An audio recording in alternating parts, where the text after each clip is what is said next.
คนอยังฉันรู้ตัวเสมอคนอยังเธอไม่คิดอะไร ก็อยู่อยังคนใกล้ๆกันไปโอ้ยสวัสดีจ้าพี่น้องสบายดีสุขสุขคนครับสวัสดีที่เถียงนาเรานะคะอยู่ที่เถียงนานี่แหละเถียงนาเบาปีซาอยู่นาพี่น้องเห็นบรรยากาศเก่าๆบ่ครับเห็นบรรยากาศมีโซลาร์เซลล์สมัยก่อนสมัยนะนอนนาบรรยากาศดีๆโอ้ยมาเขียบเป็นดอกเลยเนาะที่จริงมาเขียบมันเป็นดอกไวเนาะคอยก็ต้นบัวใหญ่กับเป็นดอกเลยมันจะเป็นต้องตอนต้องหยังเนาะต้นแบบแป๊บเดียวเป็นดอกเลยไอ้จักปีนี่นั่น2 ปีเองบ่แต่ตัวคอยเห็นต้นนี้เนาะอันนี้ก็เป็นดอกเลยบีอันอยู่ในเครื่องขอยสิกระเสียไปย้ายปลูกเทลักหัวก็จะมันเป็นหมากไว้นะนี่ไข่อยู่ดอกเฮากะสิมาสอนจ้าพี่น้องสอนอยู่หน้าเฮาเองนี่แหละจ้าเนาะบรรยากาศไม้ทงนา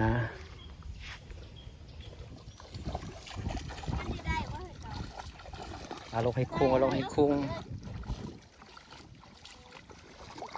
พาเด็กๆมาซ่อนนะคะพี่น้องจ้าสอนว่าผู้อ้อมไม่ผู้จากอ้อมกลับมาผู้มาสอนจ้าพี่น้องจ้าเท่ามันลาแล้วฝนตกไวไว้เมืองดาบ่เนาะ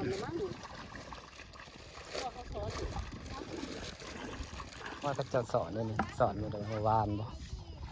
พอวานก็มาเศร้าเลยมาจ้าซ่อนจ้าจะได้เพาะอ้อมเพาะอ้ออีกบ่เด้คือเห็นละหวกแลนน้ำก็ขอนบ่เลยเด้มื้อนี้แดดอ้าวเฮ็ดปวกออกแล้วแม่เนาะออกก็เฮ็ดเพาะแล้วสิออก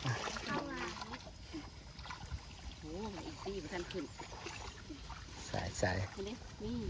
เห็นรอยดิกๆอยู่ได้แต่รุ่นมันต้องมีอยู่ได้สิเข้าไปสีเทาสีขาวๆอยู่ได้รุยใส่ลูกปลาคอเอาไปยังลูกปลาคอลงน้ำขึ้นใส่เดียวกันโอ้ยหนูหัวเขียดจนใหญ่ไหมเดี๋ยวเราหัวเขาจะเซลอยู่เนี่ยไปต้นเอาว่าลูกหัวเขียดนะกระสอดกระตดเลยเอาว่าลูกหัวเขียดเนี่ยคันมันใหญ่กันเลยเทถิ่มน้ำแบบนี้ถิ่มว่าลูกหัวระบาดนี่ก็ได้ละหัวโอ้ยใหญ่เนาะละหัวนะจนมันดำเนาะคือเด็กน้อยสอนลูกสอนเลยวันนี้ให้บอกเด็กน้อยสอนนะเด็กน้อยได้เด็กน้อยสอนเด็กสอนหัวดีหัวเขียนมันตัวใหญ่กันรถเล็กมันตัวใหญ่อยู่หัวเขียดนะหัวเขียนเอาละเกี่ยวไม่เงี้ยนี่ทั้งซูด้วยซะเอามาเบิดเลยนะลูกหัวนะลงไฮลมเขาสอนในตัวใหญ่หัวกันจ้าหัวกันเป็นต้มคนอะไรมันจะทานเป็นงานบ้านเขาเด้อหัว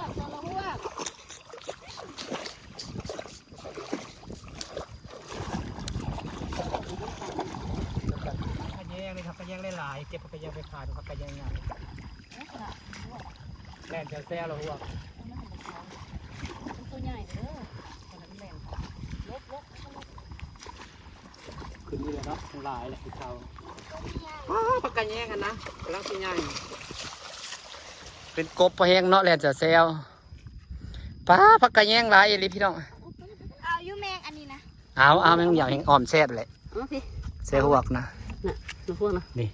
พี่น้องเป็นกบเบิดเลยเนาะจะเป็นกบเปิดอะไรข้างในมันไปเบิดเลยทั้งมันแบบว่าเฮาลงตีนั่นดีเอาอยู่มันแล่นหนีวัดแล้วปีนี้จะสิกบลายเพราะว่าฝนตกสมือแหละคนมาสอนหวกมาได้มันกลายเป็นกบเปิดนี่เห็นบ่มันไปน้ำเหลือกันเอาแมงเหนียวเลยเฮ้ยเก็บเอาแมงเหนียวนะเด็กๆแมงเหนียวแล้วอ่อมแซ่บจะมีหลายแต่ว่าแต่กบหัวเขียดก็ยังตัวใหญ่เบิดเลยหัวเขียดยังไงเอาหัวเขียดไม่เหนียวเอาแม่ลูกไม่เหนียวเราอ่อมแซ่บหัวเขียดเก่าเลยเนาะได้หน่อยเป็นไงใหญ่ได้แล้วใ ส่ละมีบ่ละหวกมีบ่ เบิ่งมันเป็นกบเลย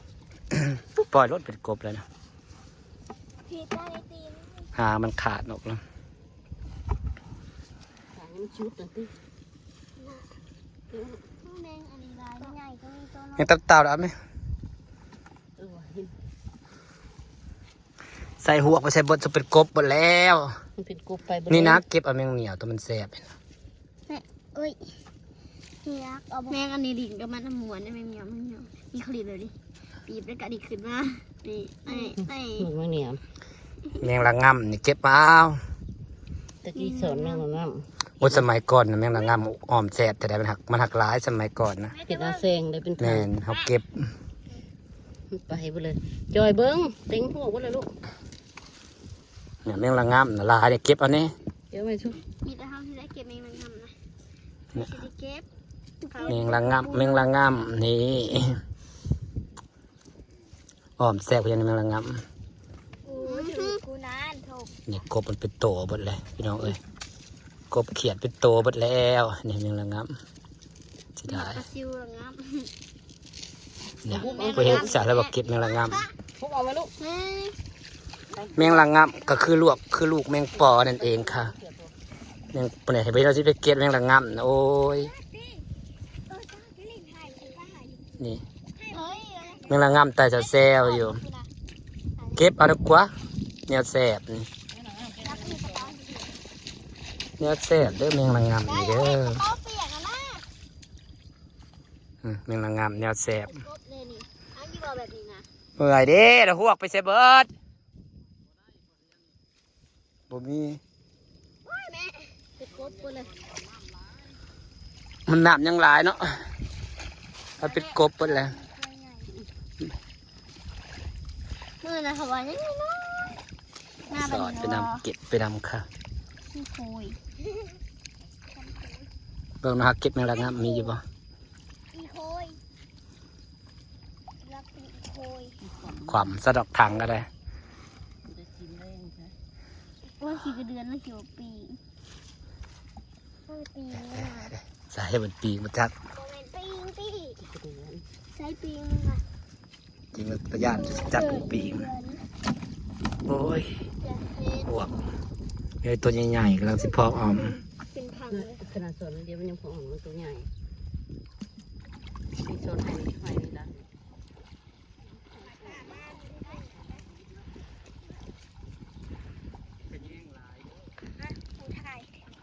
ใส่คอเองใส่ทั้งพี่น่ารักมันมัวไปแล้ว เขามีหลายเก่าเรื่องฝนตกเพราะเปียฝนน้ำแส่ ไปดีได้เองนัก น้ำเป็นสีเทา อยาวน้ำใส่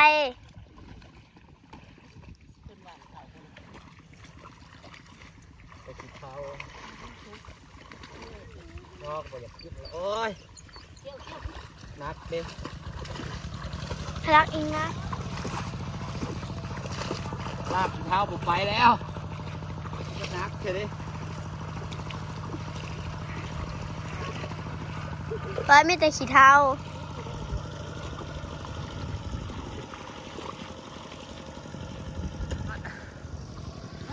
โคตรบอกขี้เทาลากกันบุกไป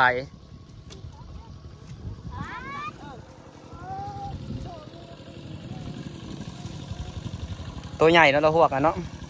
เพราะนั้นมันจะเป็นขาอะไรใส่ ไม่ได้กินขี้เท้าเลยแต่เบิ้ง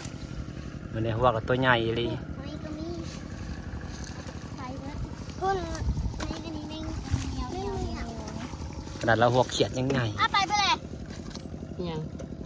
มันขาไปเลยหวกเขียดก็ได้ เก็บเอาแมงละงับ เอา นี่ ทาง ก่อ มาน ไม่รักคุณทางข้างหลัง แม่งเหนียวแม่งเหี่ยวแม่งเหนียวเก็บเอาแล้วแม่งเหนียว มั แม่ น ง สิ เหี่ เพื่ ย อ ว กระถิ่มหอยใส่พวกเห็นหอย ตีเก็บไปดิ เก็บใส่เลยของ เก็บอันนี้แมง รา เหนียวละเสือ ตีทางตีนมาตีกวดมาดู ซอนลุยจ้าทางนี้กระดำนาทางนี้กระวานเขาหน้าให้ใหญ่วานเขางามอยู่แล้วมากัน5 คนนะจ๊ะมาสอนหัวพี่น้องสิพ่อออมพ่อแอมหรือพ่อค่ะ ลุยหลายแล้วมันของเขา หน้ามันหลายหน้ามันเดคอน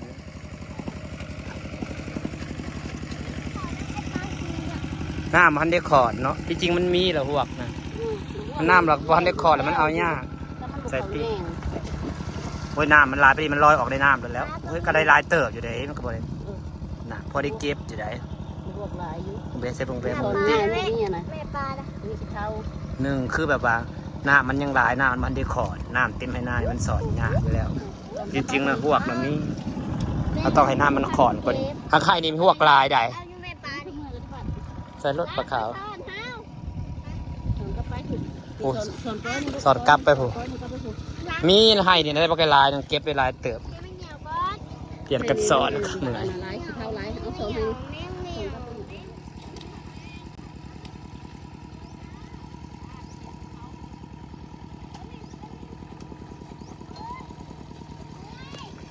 ลุยเร็ว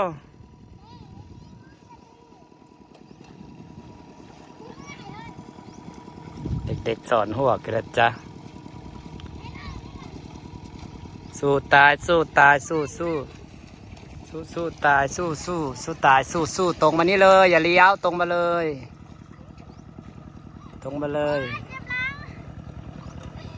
สู้ตายใกล้ๆเด็กสู้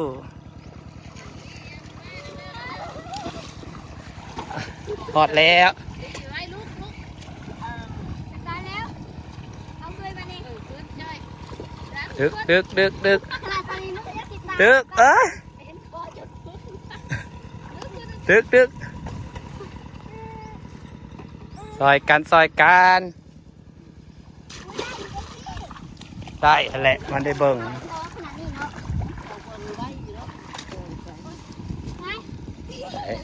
ได้จักโต ได้อยู่บ่ชู เมื่อมันตื่นสอนใกล้กันโทษหรือจะ ได้บ่ติ ได้อยู่ได้พวกกบ ไม่เหนียวเลยก็ลาย นี่มันเหนียวนี่อย่ากลายอยู่ให้นี่นักขี้เท้าเลยเซ้ยตายนักขี้เท้าพอฝนมันตกน้ำแส่ลายแล้วนี่ เอาน้ำใส่น้ำเกลือ เท้า ไม่ดีตาย เราออกไปเลยเทนะ น้ำก็สิเอา ไม่ดีปลา ไป ไปเป็นเลยพวกเททิมน้ำเต็มไปหมดหาแก้มแมงละงาม งามมาดิ นี่เพราะอ้อมเลยได้มันก็ได้ เก็บมาเจอเก็บมา ฮะ สอนไปผมบ่ย่างไปบ่นี่ ให้เอาสอนพี่ละอีกเด้อ ย่างไปเลยเด้อ เอวฮัก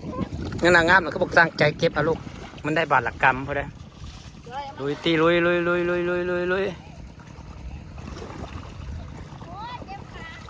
น้ำมันลายมันเลยได้ยากพี่น้องที่จริงนะหวกนะมีน้ำมันลายมันแหลนออก มันบอกคือเขาสอนน้ำขอนตามห้องน้ำตามอีหยังตามห้องหมักขี้ไทยเด้ผู้แหละพระเจ้าไทยหุดแล้วเป็นเน่นหวกรถใหม่พวกช่วงเขาดำนานะกระมวลได้สอนหวกนะอันนี้มันทั้งขี้เท่าแบบว่าขี้อัน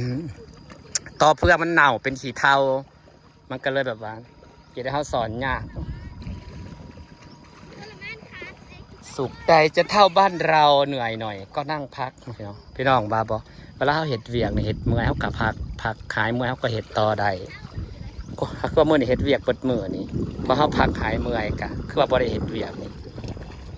ข้าอยากรู้อยากขยันต้องคิดจังสันอย่าคิดยันเมื่อยต้องคิดว่าเห็ดเมื่อยแล้วก็พักแล้วก็คือหายเมื่อย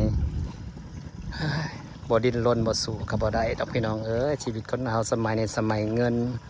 บ่คือสมัยก่อนเนี่ยสมัยก่อนอยู่จังใดก็ได้สมัยนี้ยังก็เป็นเงินเบิดเมื่อขี้เท่านะอันนี้จะเป็นทงนาของนางเองเนาะทงนาของเบาปีซานี่ผู้ใดฮอดหวยผู้ใดพี่น้องฮอดหวยแล้วก็ขึ้นฮอดเทิงผู้สุดแต่ว่าได้คนละหลอกเป็นนามูลพ่อมูลแม่ที่ดินของพวกนางนั้นเป็นของมูลพ่อมูลแม่เบิดยังบ่ทันได้ซื้อหรอกโอ้ยไปหาจอบบ่เฮ็ดบ่นะไห้สุดท้ายนี่มักมีแล้วนี่สอดเป็นสอดละหัวไห้สุดท้ายดึก มากแล้วไหม ดึก ขาดไปนั่งเองเมื่อยได้ไหม เท่าน่ะกระดอกกระดีอ่ะได้บ่ ไม่ได้แม่สนุนน้ ใจ ำปลาน้ำ ใจหัวคือบ่มี ที่เป็นโตกบบ่พอแห้ง นั่นแหละเที่ยวล่มเที่ยวขืนเที่ยวล่มเที่ยว มันแล่นหนีหมดแล้วเดี๋ยวคือว่าเอาตัวนี้นี่อืม ตี ให้นี่ท่าบ่ในร่างสอนให้รวมสุดท้าย ถ้าถ่ายอย่างนี้ถ้าอ่านถ้าเอาอีกไกลได้ โอ้ยเมื่อยได้อพี่น้องเอ้ย ไข่กุ๊กข้อเขาถูก ใจไปเบิ่งตั้งไห้กกข้อตั้งไห้เอากลางบ่มีแล้วก็มือโอ้ยเดี๋ยวอุหนึ่งอยู่เด้อ เดี๋ยวอย่างบนได้ก่อน ได้อุหนึ่งอยู่เด้อนี่ได้หลายเต๋อ ไม่เหนียวนู่นนั่นไม่ขึ้นมาตัวเดี๋ยวหัวก็ได้ไม่ได้ตูดตากูไม่ได้ตูดให้ตูด เอาแล้วเก็บผู้ไปเบิ่งไห้กกข้อครับผู้บัดนี้ขี้เท้ามันก็ดอกกระเดียลากบ่ไปดอกเจ็บมาเหนียวแล้วจ้า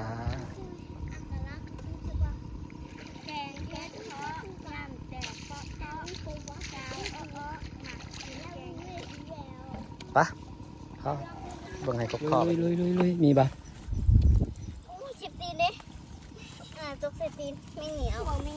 บ่มีเนาะมัน ไม่เหนียว น้ำมันหลายเพิ่นให้กกข้อสิมีอยู่ปะ ในหางครบ ผมมีกับสิไดิมือให้พี่น้องเมื่อยเลยเมื่อยเด้อสอนก็สิสอนแล้ว มีบ่หัวระตะได้หลายเตอะถือว่าหลายเฉพาะออมพอออมพออย่างกะว่ากันไป สอนบัตรนี่ก็สิได้เมื่อแล้วพี่น้องจ้ามันบ่ไหวแล้วมันไม่มีมันน้ำมันหลายไปเบิ่มมุงพ่อเฮ็ดบ่คือดนแต่ว่าเฮ็ดเพาะก็มีได้ส่งหน้าอยู่นะ